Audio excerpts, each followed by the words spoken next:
A preocupação em relação ao Guarani vem de muito tempo. Não é só agora a Copa do Brasil. Ontem nós demos aqui algumas tentativas para que o Guarani realmente, o torcedor, pudesse acreditar no seu potencial, algumas alterações, que fosse evoluir. Mas a gente sabe que o erro vem desde o começo. Então eu disse isso e volto a repetir. Faltou coragem ao presidente do Guarani, a partir do momento que ele assumiu a condição de presidente eleito com mais de 80% dos associados, ele tinha moral para fazer algumas contratações. O torcedor do Guarani merecia isso, eu venho repetindo sempre.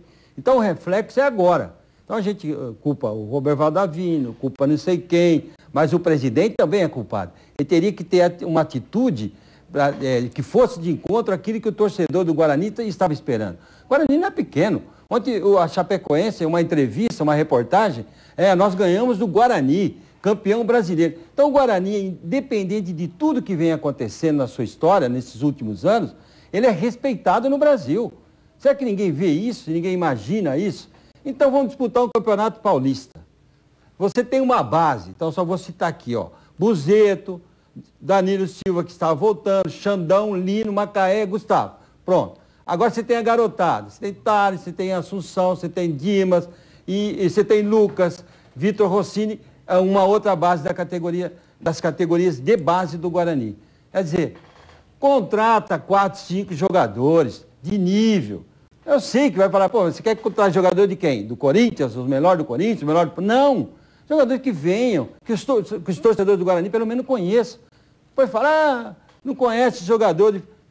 Pergunta ao torcedor do Guarani quantos jogadores ele viu jogar desses jogadores que estão atuando. Pouquíssimos, pouquíssimos. Então o Guarani necessitava, assim, de uma coragem. Faltou coragem à diretoria do Guarani, principalmente ao presidente. E um presente para a torcida. Há tempo para isso ainda. Porque o campeonato não acabou, o Campeonato Paulista não acabou, e a possibilidade da Copa do Brasil, que deve ser encarado com a maior seriedade possível, gente. É o nome do Guarani que está em jogo. Então o Guarani precisa novamente voltar a ter aquela credibilidade no Brasil. E a Copa do Brasil é para isso. E o Campeonato Paulista? Cai em 4.